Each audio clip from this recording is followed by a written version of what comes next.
ఎన్టీఆర్ గారితో దేవరం మూవీ తీసిన యువసుధ ఆర్ట్స్ వచ్చేసి ఇప్పుడు జూనియర్ ఎన్టీఆర్ గారి ఫ్యాన్ తో కూడా మూవీ తీయడానికి రెడీ అయితే అయ్యారు. ఇప్పుడే ముహూర్తంతో షార్ట్ పెట్టి మన కొరటాల శివ గారు క్యాప్ కొట్టి మూవీని అయితే అఫీషియల్ గా స్టార్ట్ అయితే చేశారు. విశ్వక్సేన్ హీరోగా కొత్త మూవీ అయితే లాంచ్ అయితే చేయడం అయితే జరిగింది. కార్తీతో దేవ్ అని మూవీ తీసిన డైరెక్టర్ విశ్వక్సేన్ తో ఇప్పుడు ఈ మూవీ అయితే తీయబోతున్నాడు. మరి యువ సుధార్స్ మిక్కిలి సుధాకర్ గారికి చాలా ప్రాఫిట్స్ అయితే దేవరతో దొరికాయి. ఆ ప్రాఫిట్స్ తో మరి ఈ విశేషంతో ఈ మూవీతో మరింత ప్రాఫిట్స్ రావాలని చెప్పి అయితే కోరుకుందాం. అలాగే యువ సుధార్స్ అనేది మన కొరటాల శివ గారి ఫ్రెండ్స్ బ్యానర్ కాబట్టి తన కూడా ఇన్వాల్వ్మెంట్ అయితే ఉంటది.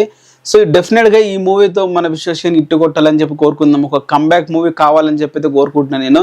మీరేమంటారు దీని మీద కింద కామెంట్ అయితే చేయండి. మన మగధీర మూవీలో విలన్ రోల్ చేసిన తను ఉంటాడు కదా, తను వచ్చేసి ఇన్స్టాగ్రామ్ లో జూనియర్ ఎన్టీఆర్ పోస్ట్ కి అయితే కామెంట్ అయితే చేశాడు. మరి తన కామెంట్ లో ఏమంటున్నాడో ఒకసారి అయితే చూద్దాం. Love you always for being the most disciplined man in the industry.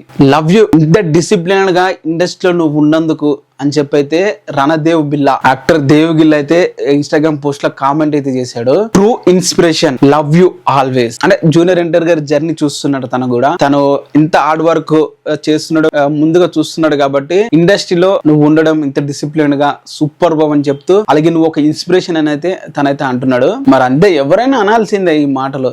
మరి అంత డెడికేషన్ గా అంత హార్డ్ వర్క్ ఇప్పుడున్న యాక్టర్స్ లో ప్రతి ఒక్కరు కూడా కష్టపడుతున్నారు. బట్ నేను ఏదైతే ఇంతకు ముందు వీడియోలో చెప్పానో ఇంత హార్డ్ వర్క్ తో ఇంత లీన్ లుక్ మెయింటైన్ చేయడం అనేది చాలా అంటే చాలా కష్టం. అది జూనియర్ ఎన్టీఆర్ గారు చేశారు. హ్యాట్స్ ఆఫ్ అని చెప్పాలి.